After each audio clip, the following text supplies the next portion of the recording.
Good morning!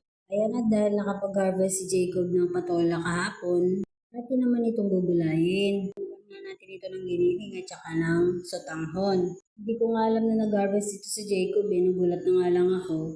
May dala-dala na siyang mga patola. Pinasyalan niya lang kasi yung mga tinanim niya tapos nakakita na nga daw siya ng mga bunga kaya ayan, pinitas na nga niya.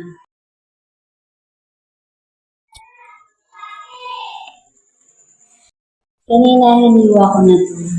3 pirasong patola. Bagong gising talaga ako.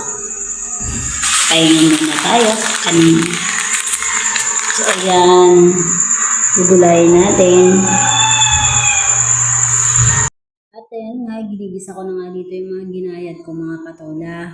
Sabi nga nila, kapag may tinanim, may aanihin. Kaya ayan, si Jacob, inaani na rin niya ngayon yung mga tinanim nila. Maswerte nga ako sa mga anak ko kasi kahit papaano, kahit mga bata pa lang sila, natututo na silang lumiskarte. Hindi ko naman masasabing mga perfectong mga anak sila. May kanya-kanya lang tayong personality. Lahat naman tayo may mga bad attitudes. Aminin nyo, no one is perfect, ika nga nila, di ba?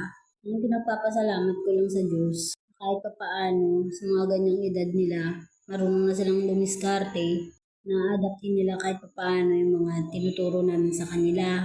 Hindi ko rin naman masasabing perfect parents kami. May mga pagkukulang din kami sa kanila. Napapalo at napapagalitan ko din yung mga yan, lalo na kapag may mga nagawang mali. Hindi ko naman kinukonsente yung mga pagkakamali ng mga anak ko. At yan ang kinatutuba ko sa mga anak ko kasi kahit papaano, na-appreciate nila yung pagpapalaki namin sa kanila. Kaya ko naman kinakausap yung mga yan. Pinapaliwanag ko din sa kanila kung anong mga tama at mali. At humihingi pa rin ako ng pasensya sa kanila, lalo na kapag hindi ko maibigay yung mga pangangailangan nila. At ayan na nga yung patola na niluto ko kanina. Minumukbang na nga ni Jacob.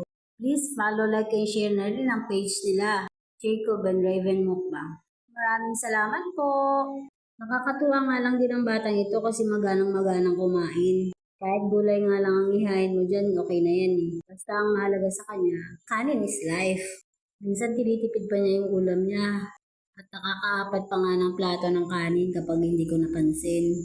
Kaya ang ginagawa niya, nagsusulo siya ng kain. Hindi siya sumasabay sa amin kasi nga sinisita ko nga. Siyempre, mahirap din na lalo siyang tumaba. At pagdating nga ng hapon, ginulay na nga ni Nanang yung mga talbos ng kamote. Yan na yung tanim namin doon, ginarden na ginulay na ni Nanang.